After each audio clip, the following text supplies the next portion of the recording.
एक बहुत छोटा सा लेकिन एक इम्पॉर्टेंट चैप्टर है हाइड्रोजन। इम्पॉर्टेंट मैंने इसलिए कहा कि अधिकतर इस चैप्टर से क्वेश्चन आ जाते हैं, ठीक है। हम इसे लापरवाही से पढ़ते हैं, right. Means being a student हम केयरलेसली इस टॉपिक को लेकर के चलते हैं, इस चैप्टर को लेकर के चलते हैं, क्योंकि लगता है बहुत आसान है। ठीक, आसान है, नो डाउट, लेकिन क्वेश्चंस लगभग हर एक पेपर में इससे आते हैं, और वो क्वेश्चंस अधिकतर तो डायरेक्ट होते हैं, लेकिन हमने क्योंकि उसको पढ़ा ही नहीं होता है या केयरलेसली छोड़ा हुआ होता है, तो हम जो है वो फंस जाते हैं। अधिकतर जो क्वेश्चंस इससे आएंगे वो फिलर्स की तरह से आते हैं। मीन्स हमें इजी क्वेश्चन बच्चे के लिए डालना है। आप जानते हैं कि कोई भी पेपर जब बनता है तो पेपर का जो डिफिकल्टी लेवल है, वो difficulty level number of questions कितने इजी हैं, कितने डिफिकल्ट हैं, कितने मॉडरेट टाइप के हैं, उससे डिसाइड होता है। तो डाल्यूट करने के लिए, पेपर के लेवल को थोड़ा सा डाल्यूट करने के लिए इस चैप्टर का बहुत अच्छे से इस्तेमाल होता है, लेकिन उन फ्री के नंबर्स को हम अधिकतर केयरलेसली छोड़ देते हैं, राइट। तो चलिए इस चैप्टर में क्या क्या ध्यान रखना है उसको देखते हैं। सबसे पहले देखते हैं कि इस पर्टिकुलर चैप्टर के इंपॉर्टेंट टॉपिक्स कौन कौन से हैं, राइट। तो हम जब क्रोनोलॉजी देखते हैं चैप्टर के टॉपिक्स की, तो उसमें शुरुआत में आप क्या पढ़ते हैं? आप पढ़ते हैं एटॉमिक हाइड्रोजन के बारे में, मॉलिकुलर हाइड्रोजन के बारे में, आइसोटोप्स ऑफ हाइड्रोजन के बारे में। तो इसमें से आइसोटोप्स ऑफ हाइड्रोजन ये इंपॉर्टेंट है। फिर आप डाई हाइड्रोजन की मेथड्स ऑफ प्रिपरेशन और प्रॉपर्टीज पढ़ते हैं, राइट, यानी H2 की।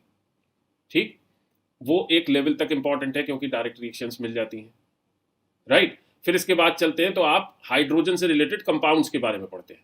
3 मेजर कंपाउंड्स आप पढ़ते हैं, एक पढ़ते हैं वाटर, एक पढ़ते हैं हैवी वाटर, और तीसरा पढ़ते हैं हाइड्रोजन पेरोक्साइड। ठीक है, ये तीनों ही इंपॉर्टेंट हैं, जिसमें से हैवी वाटर और हाइड्रोजन पेरोक्साइड बहुत ही ज्यादा इंपॉर्टेंट है। ठीक, फिर उन कंपाउंड्स की बात करते हैं जिसमें हाइड्रोजन की ऑक्सीडेशन स्टेट नेगेटिव होती है, यानी हाइड्राइड्स, राइट। और हाइड्राइड्स के बाद फिर इंडस्ट्रियल एप्लीकेशंस हाइड्रोजन की क्या है वो देखते हैं। तो इसमें हाइड्राइड्स भी इंपॉर्टेंट है। तो मोटे मोटे तौर पे अगर हम इंपॉर्टेंट सब टॉपिक्स की बात करें तो आइसोटोप्स ऑफ हाइड्रोजन हो गए, methods of preparation and properties of hydrogen हो गए, राइट।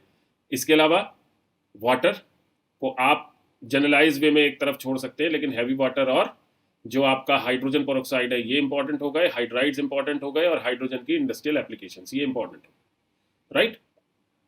अब इनमें से कौन कौन से टॉपिक्स कंपैरेटिवली इजियर हैं अगर हम उसकी बात करें, तो शुरुआती topics means atomic hydrogen, molecular hydrogen, ठीक, आइसोटोप्स ऑफ हाइड्रोजन, क्योंकि ये पहले से पढ़ते आ रहे हैं, इजियर है।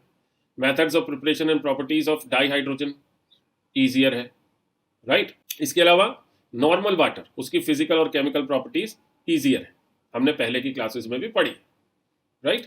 अब अगर हम कंपैरेटिवली चैलेंजिंग टॉपिक्स की बात करें तो चैलेंजिंग टॉपिक्स में कौन कौन से हो गए जो हमें परेशान करने वाले हैं? उसमें सबसे पहला हो गया, जैसा मैंने आपको बताया, हैवी वाटर, हाइड्रोजन पेरोक्साइड, इनकी प्रॉपर्टीज, इनकी प्रिपरेशन एंड इनके यूजेस। इसके अलावा हाइड्राइड्स हो गए, क्योंकि बहुत वाइड वैरायटी है, और हाइड्रोजन के इंडस्ट्रियल एप्लीकेशंस, इसकी इंडस्ट्रियल प्रिपरेशन और इसके इंडस्ट्रियल एप्लीकेशंस। ये कंपैरेटिवली चैलेंजिंग है क्योंकि हम पहली बार पढ़ रहे हैं, राइट। और इसमें भी एक सुपरलेटिव वे में अगर मैं बात करूं तो ऑर्थो और पैरा हाइड्रोजन, ठीक है, जो न्यूक्लियर स्पिन पर बेस्ड हाइड्रोजन की बातें हैं, वो 2 लाइन 4 लाइन वो इंपॉर्टेंट है क्योंकि वो पहली बार पढ़ रहे हैं। तो ये चैलेंजिंग इसलिए नहीं है कि इनमें कुछ एक्स्ट्रा ऑर्डिनरी बात है, ये चैलेंजिंग इसलिए है क्योंकि ये सब के सब अप्लाइड टॉपिक्स हैं, राइट। इनके बारे में आपको जानकारी होनी ही चाहिए, लेकिन शुरुआत में जो आप पढ़ते आ रहे हैं वहां पे आपको जानकारी नहीं है, पहली बार क्लास 11th में ही प्रॉपर वे में इसकी जानकारी मिलती है, ठीक है। इसके अलावा ध्यान रखिएगा, जो सॉफ्ट वाटर और हार्ड वाटर है और इसके यूजेस हैं और इनका जो नॉर्मल हार्ड वाटर का सॉफ्टनिंग प्रोसेस है, ठीक है, इससे भी कभी कभी सवाल आ जाते हैं, हालांकि है ये 9-10th का टॉपिक। अब इस चैप्टर को ग्रिप करने के लिए अगर हम बात करते हैं तो स्ट्रैटेजी में सबसे पहले क्या क्या प्री रिक्विसाइट्स होनी चाहिए, ठीक। तो भाई ये तो तय है, एटॉमिक स्ट्रक्चर, केमिकल बॉन्डिंग, इनके तो आइडियाज होने चाहिए। पीरियोडिक क्लासिफिकेशन जो कि बेस है पूरी इनऑर्गेनिक केमिस्ट्री का, क्योंकि टेक्निकली अगर हम बात करें तो ये इनऑर्गेनिक केमिस्ट्री का पहला चैप्टर है। तो पीरियोडिक क्लासिफिकेशन, इलेक्ट्रॉनिक कन्फिग्रेशन, ये वो सारी की सारी चीज़ें हैं जिनका कि आइडिया आपको होना चाहिए, ठीक है। इसके अलावा आपको अगर हाइड्रोजन बहुत अच्छे से समझना है तो 9-10th में आपने जो इंफॉर्मेशन गैदर की है अबाउट डिफरेंट एलिमेंट्स, ठीक है, वो आपकी फिंगर टिप्स पे होने चाहिए। ठीक है, साथ ही साथ जो थर्मोडायनेमिकल एस्पेक्ट है, ठीक, क्योंकि इंडस्ट्रियल एप्लीकेशंस की बात हो रही है, तो जो थर्मोडायनेमिक्स है या थर्मोडायनेमिकल एस्पेक्ट है गैसेस की, states of matter, real gas और आइडियल गैस के बीच में डिफरेंस, ठीक है, ये मोटी मोटी चीज़ों का आइडिया आपको होना चाहिए as prerequisites to grip this particular chapter in a proper way. अब स्ट्रैटेजी का जो दूसरा पार्ट आता है दैट इज एनालिसिस पार्ट। तो एनालिसिस पार्ट में जब हम देखते हैं लास्ट 5 ईयर्स में इस पर्टिकुलर चैप्टर से किस तरह के क्वेश्चंस आए हुए हैं, तो लास्ट 5 में से जो इनिशियल 4 ईयर्स हैं, मींस 2023, 2022, 2021 और 2020, इन चारों ईयर्स में इस पर्टिकुलर चैप्टर से एक एक क्वेश्चन आया है and the weightage was of 4 marks.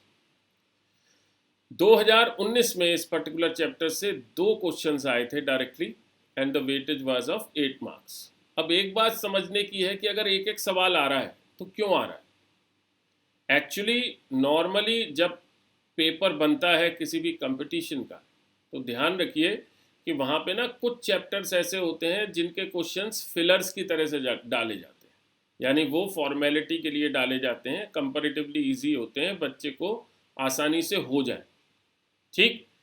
But हम क्या करते हैं कि केयरलेसनेस में इन चैप्टर्स को बहुत अच्छे से तैयार नहीं करते, जिसकी वजह से वो हमारे फ्री के जो मार्क्स हैं वो छूट जाते हैं। तो स्ट्रैटेजी बनाते समय इस बात का ध्यान रखें कि इस तरह के हल्के चैप्टर्स को अच्छे से तैयार कर लेना है, कम समय में अच्छे से तैयार हो जाए, ठीक है ना। अगर हम टाइम और क्वेश्चंस की प्रैक्टिस वाइज देखते हैं तो इस पर्टिकुलर चैप्टर को मुझे पढ़ाने में मुश्किल से 8 घंटे लगेंगे, आपको तैयार करने में हो सकता है अराउंड 25 to 30 आवर्स लग जाए, लेकिन उसमें आपको पिक्चराइजेशन टेक्निक का इस्तेमाल करना है, ठीक है। पिक्चराइजेशन टेक्निक अगर आपने प्रॉपर वे में इस्तेमाल कर ली तो आपको परेशानी नहीं होने वाली है। पिक्चराइजेशन टेक्निक में इस चैप्टर को आपको रख लेना है, ठीक है जी।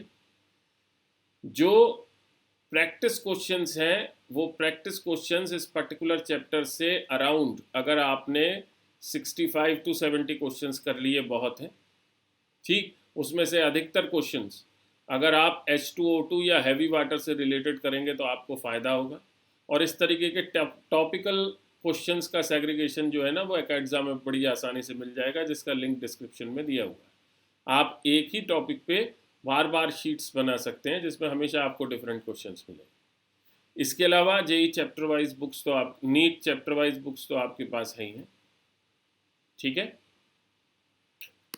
अगर हम स्ट्रैटेजी के तीसरे स्टेप की बात करें, मींस कितने आवर्स जो है वो आपको लगाने चाहिए, तो मैं अगर बात करूं तो मैं 8 से 12 घंटे में ये चैप्टर बड़ी आसानी से फिनिश हो जाता है। इससे ज़्यादा आवर्स की क्लास नहीं चाहिए होती है, और आपको भी max to max 20 to 25 hours, ठीक, इतना ही चाहिए होता है। 2-3 रीडिंग्स बहुत प्रॉपरली इंटेंसिटी ले लें, that is more than sufficient, ठीक है।